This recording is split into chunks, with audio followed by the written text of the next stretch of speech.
Good morning, students.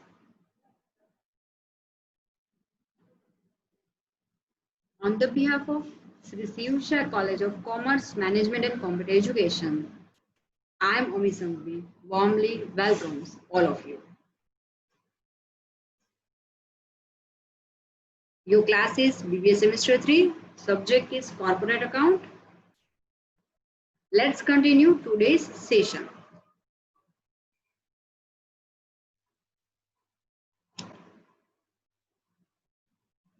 Syllabus copy.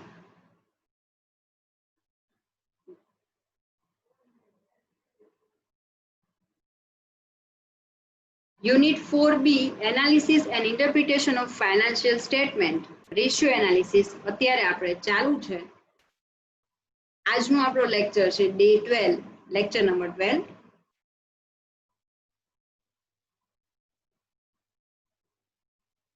સમ number 6. આ યુનિટની અંદર પાર્ટ બી માં આપણે 5 સમ કમ્પ્લીટ કર્યા. જો બેક ટુ બેક તમે લર્ન કરશો તો તમને ખરેખર મજા આવશે.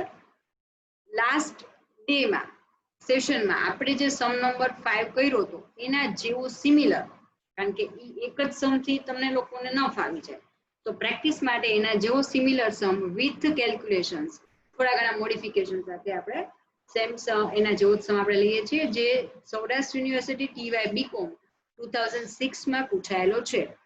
આ મેં રેફરન્સ તરીકે લીધો છે advance corporate account C Jamnadas and કંપનીની જે ટેક્સ્ટ બુક છે એમાંથી. તો જોઈ લઈએ આપણે સમ. ખાસ યાદ રાખજો, આ ચેપ્ટર તો જ ફાવશે તમને લોકોને જો તમે લોકોએ રેશિયો પ્રોપરલી લર્ન કર્યા હશે.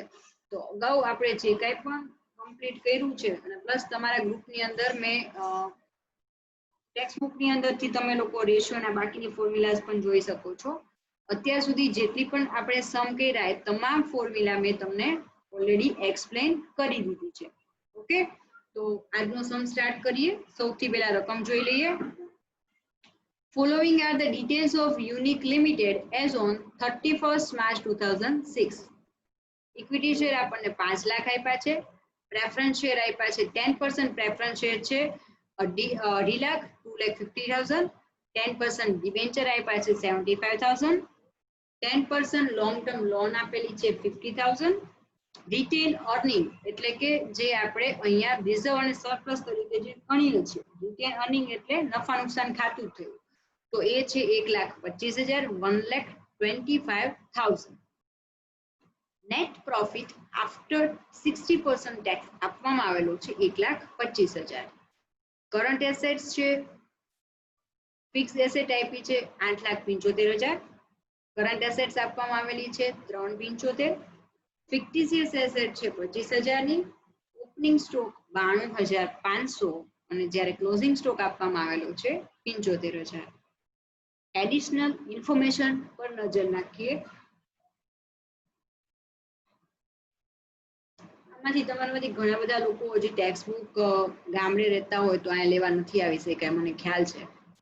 એટલે ફર્સ્ટ ઓફ ઓલ દરેક સમ કરાવતા પહેલા હું અહીંયા તમને આખી રકમ ટાઈપ કરીને આપું છું, જેથી કરીને તમને લોકોને સમમાં કેલ્ક્યુલેશન કરવામાં પ્રોબ્લેમ ન થાય. તો ખાસ જે રકમ અને હું અહીંયા લખું છું તમે પણ તમારી નોટબુકમાં, જો ટેક્સ્ટ બુક તમારી પાસે નથી તો નોટમાં ખાસ નોટ ડાઉન કરી નાખજો, કારણ કે રકમ નહીં સમજાય, રકમ નહીં હોય તમારી પાસે તો તમે રકમ વગર સમ કેવી રીતે કેલ્ક્યુલેટ કરશો. અને આમાં તો સ્લાઇડ શો છે, એક સ્લાઇડ જાય એટલે બીજી આવવાની. હવે હિન્ટ નોટ આપેલી છે. Credit sales is 1.5 times of cash sales. તો અહીંયા આપણને અગાઉ જે આપણે સમજાયો એમાં ટોટલ સેલ્સના આટલા 3/5 ભાગ છે એવું કીધું હતું ક્રેડિટ સેલ. તો અહીંયા અલગ રીતે આપણને કીધું છે કે credit sale is 1.5 times of cash sales. આ પહેલી હિન્ટ. બીજી હિન્ટ જોઈએ તો debtors and bills receivable is 33.33% of the current assets. આ સેમ છે.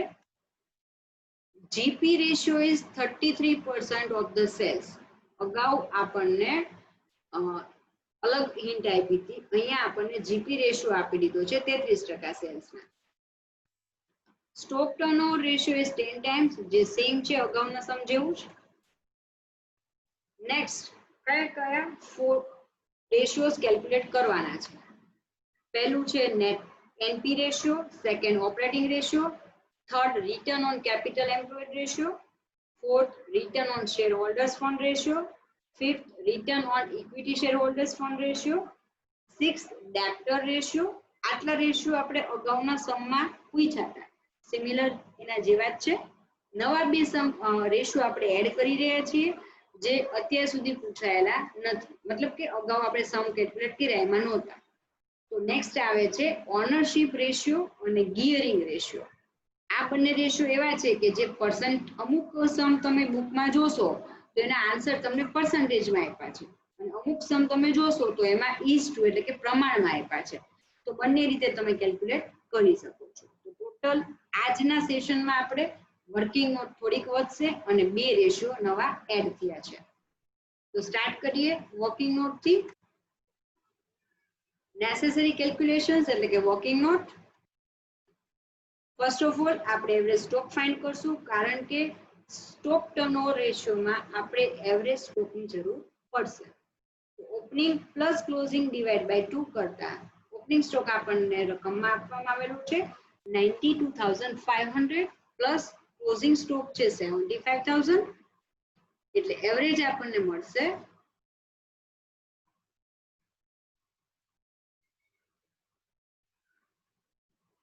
83,750. સ્ટોક ટર્નઓવર રેશિયો જોઈએ આપણે 10 ટાઈમ્સ આપી દીધું છે.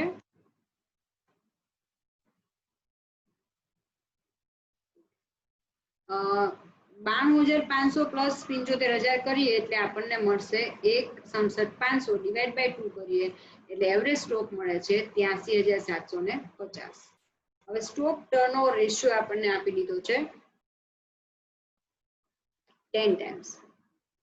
ફોર્મ્યુલા છે stock turnover ratio equal two COGS upon average stock. તો આપણે હવે એવરેજ સ્ટોક ફાઇન્ડ કરી લીધો છે. સ્ટોક ટર્નઓવરનો આન્સર આપણને 10 આપેલો છે, તો વેલ્યુ મૂકી દઈએ. આ રીતે આપણને COGS મળશે 10 મલ્ટીપ્લાય બાય 83,750 એટલે કે 8,37,500. આ રીતે આપણને સ્ટોક ટર્નઓવર રેશિયો ફાઇનલી મળે છે.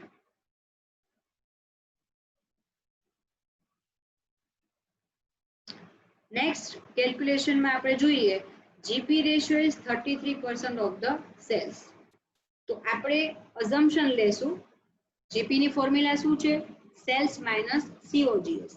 તો અહીંયા આપણે COGS ફાઇન્ડ કરી લીધું છે. ઓકે, તો ધારીએ સપોઝ ટોટલ સેલ્સ બરાબર 100 હોય માઇનસ COGS કરીએ એટલે કે 67 માઇનસ કરો તો જીપી આપણને મળે છે 33, જે આપણને અહીંયા આપેલું છે.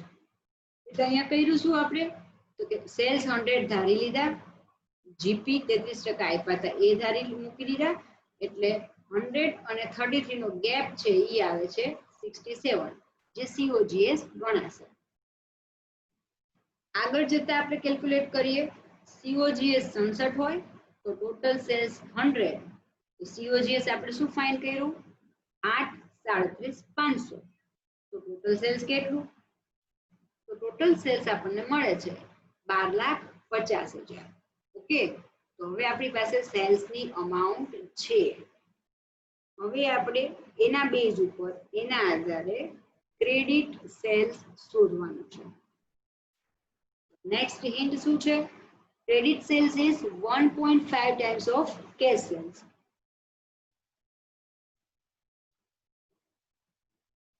તો ધારશું આપણે કે સપોઝ કેશ સેલ્સ છે x હોય તો ક્રેડિટ સેલ કેટલું ગણાશે 1.5x, દોઢ ગણું. તો ટોટલ સેલ્સ કેટલું ગણાશે તો કે total sales equal to cash plus credit sales. તો ટોટલ સેલ્સ આપણે ફાઇન્ડ કર્યું કેટલું 12,50,000, જે આપણે અહીંયા મૂકી દઈએ. કેશ આપણે x ધાર્યા અને ક્રેડિટ 1.5x.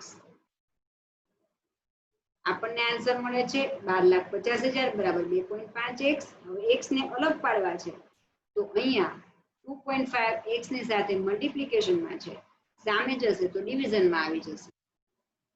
તો x equal to 12,50,000 divide by 2.5.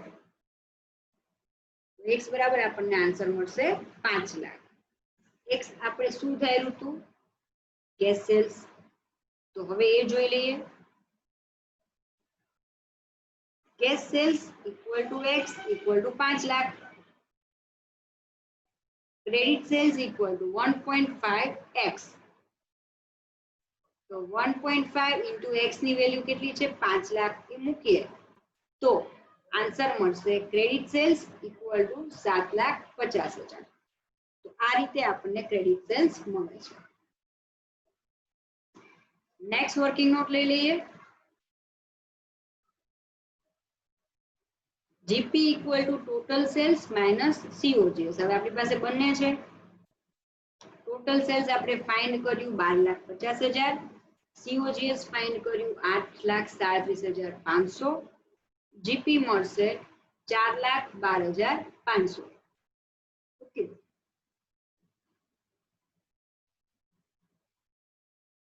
એના પછીની ગણતરી નેટ પ્રોફિટ આફ્ટર 60% ટેક્સ આપણને આપી છે ડિટેલ 1,25,000. હવે તમને સપોઝ પ્રોફિટ બિફોર ટેક્સ 100 હોય, એમાં ટેક્સ 60% બાદ કરો તો પ્રોફિટ આફ્ટર ટેક્સ કેટલા મળે? 40%. તો અહીંયા આપણી પાસે આમાંથી એક પણ ડિટેલ નથી. આ માત્ર 1,25,000 જ છે. એના આધારે ઉપરનું બધું ફાઇન્ડ કરવાનું છે. ઓકે. તો સૌથી પહેલા આપણે મૂકશું પ્રોફિટ આફ્ટર ટેક્સ. તો ત્રિરાશી લઈ લઈએ. પ્રોફિટ આફ્ટર ટેક્સ 40 હોય તો ટેક્સ 60%. તો 1,25 કેટલા?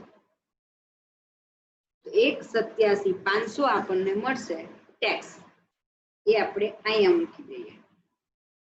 એટલે 1,25,000 માં 1,87,500 એડ કરીએ તો ઉપરનો આન્સર મળશે 3,12,500, જે ગણાશે પ્રોફિટ બિફોર ટેક્સ. હવે આપણી પાસે જીપી છે, જે આપણે અહીંયા ફાઇન્ડ કર્યું 4,12,500, 4,12,500. એ જીપી અહીંયા મૂકી દઈએ. આપણી પાસે જીપી ની અમાઉન્ટ છે, આપણી પાસે પ્રોફિટ બિફોર ટેક્સ ની અમાઉન્ટ છે. તો વચ્ચેનો જે ગેપ છે 4,12,500 માંથી 1,00,000 માઇનસ કરો તો 3,12,500 થાય, અથવા 3,12,500 માં 3,12,500 માં 1,00,000 પ્લસ કરીએ તો આપણને 4,12,500 જીપી મળે. તો જે ગેપ છે એ છે ઓપરેટિંગ એક્સપેન્સ, જે આપણે આગળ ઓપરેટિંગ રેશિયોમાં કામ આવશે. નેક્સ્ટ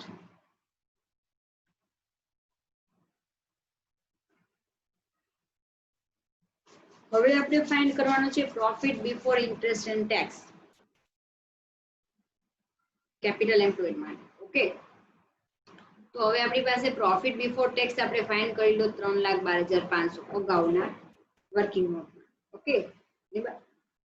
બે પ્રકારના ઇન્ટરેસ્ટ, 75,000 ડિબેન્ચર, એના પર 10% વ્યાજ, અને 50,000 ની લોંગ ટર્મ લોન, એના પર 10% વ્યાજ. એટલે 7500, 7,500, 2,500 and 5,000. અહીંયા આ બે વેલ્યુ માઇનસ કરો એટલે આ મળે, પણ આપણી આ નથી આપણી પાસે. એટલે શું કરવાનું? 3,12,500 માં 5,000 પ્લસ કરો અને 7,500 પ્લસ કરીએ. રિવર્સ જવાનું, ઊંધું જવાનું. એટલે આપણને અહીંયા ઉપર પ્રોફિટ બિફોર ઇન્ટરેસ્ટ અને ટેક્સ મળશે. ઊંધા કાન પકડ્યા છે, ખાસ યાદ રાખજો. ઓકે. નેક્સ્ટ લઈ લઈએ. Debtor and bills receivable is 33.33% of the current assets. So debtor and bills receivable current assets ના current assets આપેલી છે આપણને 3,75,000 ના 33.33% કરીએ એટલે debtors plus BR આપણને મળશે 1,25,000.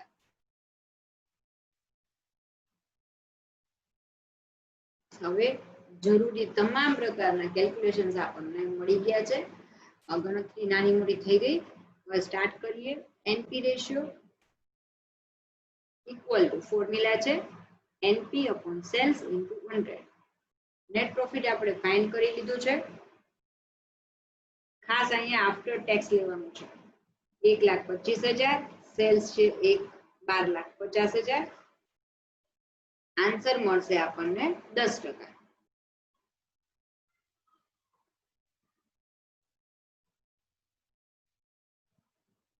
ઓપરેટિંગ રેશિયો તો COGS plus operating expense upon sales into 100. તો અહીંયા COGS આપણે 837,500 ફાઇન્ડ કરીશું સૌથી પહેલી વર્કિંગ નોટમાં. પછી ઓપરેટિંગ એક્સપેન્સ લાસ્ટ વર્કિંગ નોટમાં આપણે જોયું 1 લાખ. સેલ્સ પણ અગાઉ આપણે ફાઇન્ડ કર્યું છે 12,50,000. અહીંયા ટોટલ સેલ્સ કન્સિડર કરવાનું એટલે 8,37,500 પ્લસ 1 લાખ અપોન 12,50,000 ઇન્ટુ 100. આ રીતે આપણને આન્સર મળશે 9,37,500 divide by 12,50,000 into 100. Finally answer મળે છે 75%, 75% ઓપરેટિંગ રેશિયો. ખાસ યાદ રાખજો જ્યાં પણ મલ્ટીપ્લાય બાય 100 કરીએ ત્યાં આન્સર હંમેશા પર્સન્ટેજમાં આવે. નેક્સ્ટ રેશિયો લઈ લઈએ return on capital employed ratio. તો એની અંદર profit before interest and tax divide by total capital employed into 100. તો અહીંયા રિટર્ન ઓન કેપિટલ એમ્પ્લોયડ રેશિયોમાં આપણે ઓલરેડી ફાઇન્ડ કરેલું છે. Profit before interest and tax છે 325. કેપિટલ એમ્પ્લોયડ ફાઇન્ડ કરવી પડશે. તો એની અંદર ઓનર્સ કેપિટલ, રિઝર્વ્સ અને આઉટસાઇડ કેપિટલ મતલબ કે બોરોડ કેપિટલ એમાંથી ફિક્ટિશિયસ એસેટ માઇનસ કરવાની. તો ઇક્વિટી શેર કેપિટલ છે 5 લાખ, રેફરન્સ છે 2.5 લાખ, રિઝર્વ અને સરપ્લસ છે 1,25,000, 10% ડિબેન્ચર છે 75,000, 10% લોન છે 50,000 અને ફિક્ટિશિયસ એસેટ્સ છે 25,000. તો આ રીતે 9,75,000 આપણને કેપિટલ એમ્પ્લોયડ મળશે. બંને ડિટેલ આપણી પાસે છે ફોર્મ્યુલામાં એપ્લાય કરી દઈએ. 3,25,000 upon 9,75,000 into 100. આન્સર મળશે 33.33%. Next ratio return on shareholders fund ratio. So return on shareholders fund ratio equal to profit after tax upon shareholders fund into 100. So profit after tax તમને 1.25 આપેલો છે. shareholders fund માં equity capital, preference capital, reserve આ ત્રણ લેવાના minus fictitious asset કરવાનું. Equity capital છે 5 lakh, preference 2.5 lakh, reserve 1.25 minus 25,000 fictitious assets. તો 8,50,000 આપણને શેર હોલ્ડર્સ ફંડ મળે છે. ફોર્મ્યુલામાં મૂકી દઈએ 1,25,000 divide by 850 into 100. 14.70% share holders fund મળ્યું.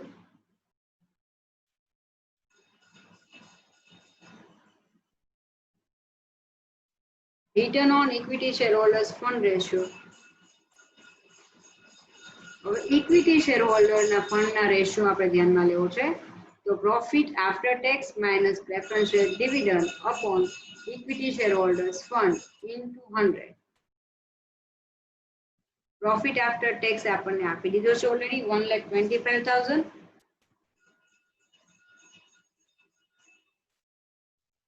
પ્રેફરન્સ શેર કેપિટલ છે 2.5 લાખની, એના 10% ડિવિડન્ડ ગણીએ એટલે 25,000 ડિવિડન્ડ થશે. અને ઇક્વિટી શેર હોલ્ડર્સ ફંડમાં equity share capital plus reserve minus fictitious assets. તો ઇક્વિટી શેર કેપિટલ થઈ છે 5 લાખ, રિઝર્વ છે 1,25,000 ની, ફિક્ટિશિયસ એસેટ છે 25,000 જે માઇનસ કરશું. 6 લાખ મળે છે ઇક્વિટી શેર હોલ્ડર્સ ફંડ. આ ત્રણેય ડિટેલ આપણી પાસે છે. PAT profit after tax 1,25,000 minus preference dividend 25 બાદ કર્યું, ડિડક્ટ કરી છે અપોન 6 લાખ ઇન્ટુ 100. આ રીતે કરતા આપણને મળે છે 16.67%, 16.67%. છઠ્ઠો લઈ લઈએ ડેપ્ટર્સ રેશિયો. એની ફોર્મ્યુલા છે debtors plus BR upon credit sales into 360. રકમમાં 360 દિવસ કીધા છે એટલા માટે મેં અહીંયા ઇન્ટુ 360 કર્યા. ડેપ્ટર્સ પ્લસ બીઆર 125 છે. ક્રેડિટ સેલ્સ તમને આપ્યું છે 750. એપ્લાય કરી દઈએ 1,25,000 upon 7,50,000 into 360. 60 દિવસ 60 ડેઝ આન્સર આપણને મળે છે. મતલબ કે ડેપ્ટર પાસે ઉઘરાણી કલેક્શન છે આપણે રાઉન્ડ અબાઉટ 60 દિવસમાં આપણે કલેક્શન કરી લઈએ છીએ. હવે જે નવા રેશિયો જોવાના છે એ છે ownership ratio. Ownership ratio equal to proprietors fund upon total real assets. હવે ખાસ ધ્યાન રાખજો 7 અને 8 આ બંને રેશિયો એવા છે કે જેમાં ટેક્સ્ટ બુકમાં ધ્યાનથી જોશો તો કેટલાક ઇલ્યુસ્ટ્રેશનમાં એને આન્સર પર્સન્ટેજમાં આપ્યો છે. ઇવન ટેક્સ એક્સરસાઇઝમાં પણ કેટલાકનો આન્સર પર્સન્ટેજમાં આપ્યો છે, કેટલાકનો આન્સર ઇઝ ટુ એટલે કે પ્રમાણમાં પ્રોપોર્શનમાં આપ્યો છે. એટલે જો આ ફોર્મ્યુલા રાખશું આપણે તો આપણને પ્રોપોર્શન મળશે અને જો પર્સન્ટેજ જોતું હોય તો એમાં મલ્ટીપ્લાય બાય 100 મૂકી દેવાનું. બંને રીતે સમ તમારો સાચો જ ગણાશે. અત્યારે તમને ક્લેરિફાય એટલા માટે કરું છું કે પછી આ વિડિયો જુઓ અને ટેક્સ્ટ બુકમાં તમે પ્રોપરલી જોયું ન હોય, અમુક આન્સરમાં પર્સન્ટેજ આપ્યા હોય ને અત્યારે હું તમને ઇઝ ટુ પ્રમાણે કરાવું છું તો તરત તમને મનમાં ક્વેરી થાય કે મેડમે ખોટું કરાયું. ઓકે, તો આ ખોટું નથી, બંને રીતે ચાલે છે. તમે પર્સન્ટેજમાં પણ કેલ્ક્યુલેટ કરી શકો છો અને ઇઝ ટુ માં પણ કરી શકો છો. ટેક્સ્ટ બુકમાં ફોર્મ્યુલાની અંદર પર્સન્ટ ઇન્ટુ 100 મૂક્યા છે તો પર્સન્ટેજ આવે. અને બીજી જે ટેક્સ્ટ બુક હું બે ટેક્સ્ટ બુક રિફર કરું છું, ટીવાય બીકોમ ની મેનેજમેન્ટ એકાઉન્ટ, એમાં પણ રેશિયોનો સેમ ચેપ્ટર છે. અને તમારી આ બુક ઇવન આ જે જમનાદાસની તમારી બુક છે બરાબર, એમાં તે તમે એક્સરસાઇઝ જોશો તો એની અંદર પાછળ જે આન્સર્સ આપેલા હોય એમાં અમુકમાં ઓનરશિપ અથવા પ્રોપ્રાઇટર્સ રેશિયોની અંદર પર્સન્ટેજ આપ્યા છે અને અમુકની અંદર એને ઇઝ ટુ આપ્યો છે આન્સર. એટલે આપણે બંને રીતે આન્સરને સાચો ગણી શકાય. તો અહીંયા આપણે આગળ લઈએ proprietors fund upon total real assets. Ownership કે પ્રોપ્રાઇટર્સ રેશિયો શોધવાની 2-3 અલગ અલગ ફોર્મ્યુલા છે પણ આપણી પાસે એસેટ્સ બધી અવેલેબલ છે એટલે એના બેઝ ઉપર આપણે કેલ્ક્યુલેશન કરીએ છીએ. હવે એ પણ એક ધ્યાનમાં રાખજો. તો on the base of real assets આપણે અહીંયા ઓનરશિપ રેશિયો કેલ્ક્યુલેટ કરીએ છીએ. Okay, where proprietors fund equal to share capital plus reserve minus fictitious assets. તો પ્રોપ્રાઇટર્સ ફંડ માં શેર કેપિટલ બંને ગણી લેવાની, equity share capital plus preference share capital plus reserve calculate કરી નાખો માઇનસ ફિક્ટિશિયસ એસેટ્સ 25,000 એટલે 5 લાખ વત્તા 2.5 લાખ વત્તા 1 25 અને માઇનસ 25,000 25,000 એટલે 8,50,000 આપણને પ્રોપ્રાઇટર્સ ફંડ મળશે. રિયલ એસેટ્સમાં શું આવશે તો ટોટલ રિયલ એસેટ્સ ની અંદર અહીંયા રકમમાં આપણને ફિક્સ એસેટ આપી છે, કરંટ એસેટ્સ આપી છે અને ફિક્ટિશિયસ આ 3 એસેટ્સ હેડિંગ સાથે સમરી તરીકે ડાયરેક્ટ અમાઉન્ટ આપી છે. તો આપણે ફિક્ટિશિયસ એસેટ સિવાયની એસેટ એટલે કે ફિક્સ અને કરંટ નો ટોટલ આપણે અહીંયા લેશું. અગેન ટેક્સ્ટ બુકમાં જોશો તો અલગ અલગ પ્રકારનું એને તમને ફોર્મેટ મૂક્યા છે પણ રિયલ એસેટ્સ એટલે યાદ રાખવાની ફિક્ટિશિયસ એસેટ સિવાયની કોઈ પણ એસેટને રિયલ એસેટમાં ગણી શકાય છે. અહીંયા આપણને ડાયરેક્ટ સમરી આપી છે. જો આવી રીતે ન આપ્યો તો લેન્ડ એન્ડ બિલ્ડિંગ, પછી plant machinery, stock, cache and bank, આવું બધી એસેટનું આપણે ટોટલ કરીએ, ડેપ્ટર્સ, બિલ્સ રિસીવેબલ બધાનું. અને એમાં ફિક્ટિશિયસ એસેટને કન્સિડર ન કરે જો નામ આપ્યા હોત તો. અહીંયા ટાઇટલ હેડિંગ જ આપ્યું છે ફિક્સ અને કરંટ એટલા માટે મેં શું કર્યું છે રિયલ એસેટ્સમાં fix asset plus current asset મૂકી દીધું છે. તો ફિક્સ એસેટ તમને આપી છે 8,75,000 અને કરંટ એસેટ આપી છે 3,75,000. તો 12,50,000 ટોટલ રિયલ એસેટ્સ તમારી ગણાશે. ઓકે, તો હવે આપણી પાસે બંને ડિટેલ્સ છે, ફોર્મ્યુલામાં એપ્લાય કરી દઈએ. 8,50,000 upon 12,50,000 કરીએ એટલે અહીંયા આપણને જે મળશે એ 0.68 મળશે અને is/1 મૂકી દેવાના. અગેન ટેક્સ્ટ બુકમાં તમે આન્સર જોશો, જે લોકો પાસે ટેક્સ્ટ બુક છે એમાં આન્સર જોશો તો એને 68% એવું સ્પેસિફાય કર્યું છે. એ પણ ચાલે, પણ એ રીતે લાવવું હોય તો અહીંયા મલ્ટીપ્લાય બાય 100 કરી દેવાનું.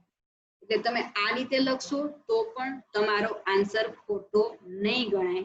ઓકે, કોઈ પણ એક મેથડ યાદ રાખજો, કારણ કે અમુક સમમાં એમને પર્સન્ટેજ આપ્યા છે અને અમુક સમમાં એને is/2 આપ્યું છે. એટલે હું દરેક સમમાં આ રીતે પ્રોપોર્શન પ્રમાણે રાખીશ 0.68 is/1.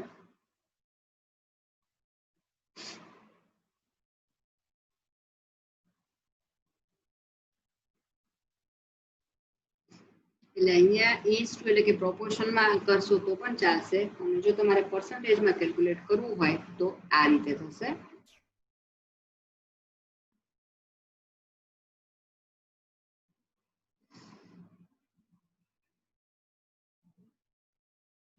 સૌથી પહેલા proprietors fund divide by total real assets into 100 અહીંયા મૂકી દીધું આપણે. એટલે અહીંયા જ્યારે પણ મલ્ટીપ્લાય બાય 100 કરશું તો આન્સર આપણને શેમાં મળે છે? પર્સન્ટેજમાં. તો તમે આ અથવા આ બેમાંથી કોઈ પણ એક મેથડ લઈ શકો છો. અહીંયા મેં તમને કોઈ ડાઉટ્સ ન થાય એટલા માટે બંને મેથડ પ્રમાણે કોઈ પણ એક લેશો તો પણ ચાલશે. એ મૂકી દીધું. ઓકે, નેક્સ્ટ રેશિયો લઈ લઈએ.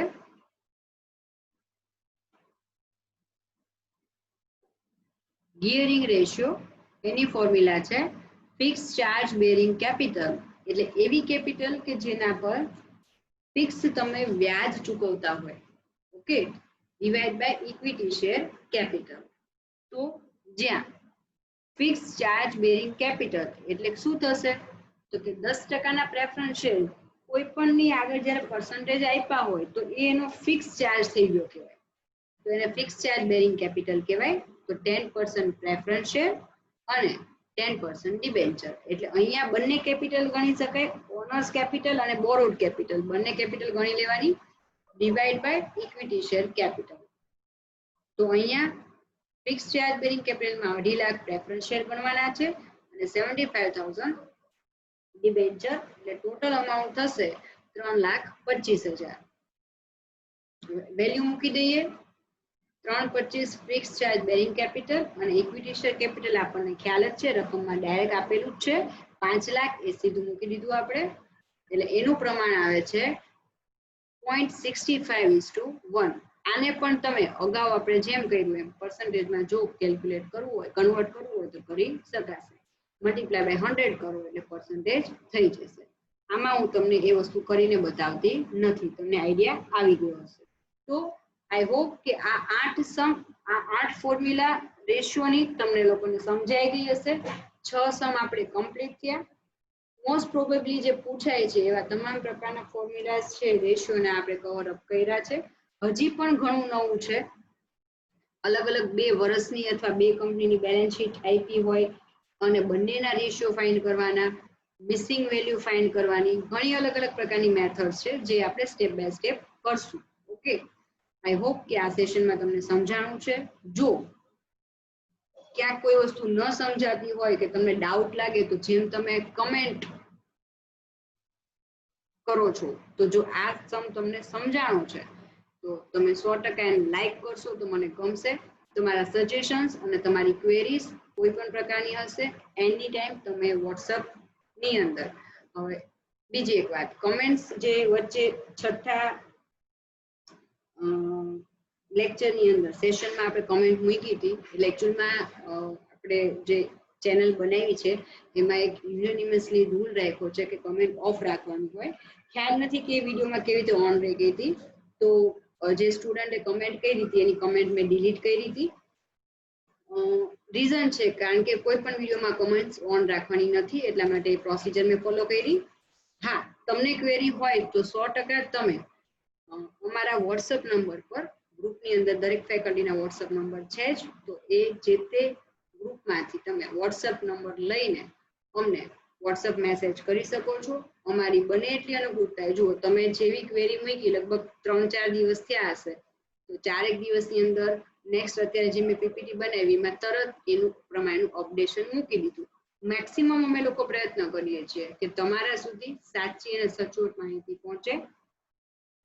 ઇનકમ્પ્લીટ ઇન્ફોર્મેશન હોય તો અમે એને કમ્પ્લીટ કરવાનો પ્રયત્ન કરીએ છીએ. તો આ આટલા સમ આપણે કમ્પ્લીટ થયા છે. જો ખરેખર તમને સમ સમજાવવા માંડ્યા હોય અને તમે કેલ્ક્યુલેટ કરતા હોય તો વિડીયોને લાઈક કરજો. ઓકે, કોઈ પણ ક્વેરી હોય તો વોટ્સએપ ગ્રુપમાં તમે મેસેજ કરી શકો છો. ગ્રુપમાં તો તમારે એડમિન સિવાયનું ડિસેબલ છે, ગ્રુપમાં તમે મેસેજ નહીં મૂકી શકો, પણ તમે જે તે ફેકલ્ટી, સપોઝ હું છું અમી, તો મને તમે મોકલી શકો છો વોટ્સએપ મેસેજ. હું બનતો પ્રયત્ન કરીશ કે તમારો પ્રોબ્લેમ સોલ્વ થઈ જાય. ઓકે, સેશન આજનું આપણે કમ્પ્લીટ કરીએ છીએ. Have a great day. Stay safe, stay at home.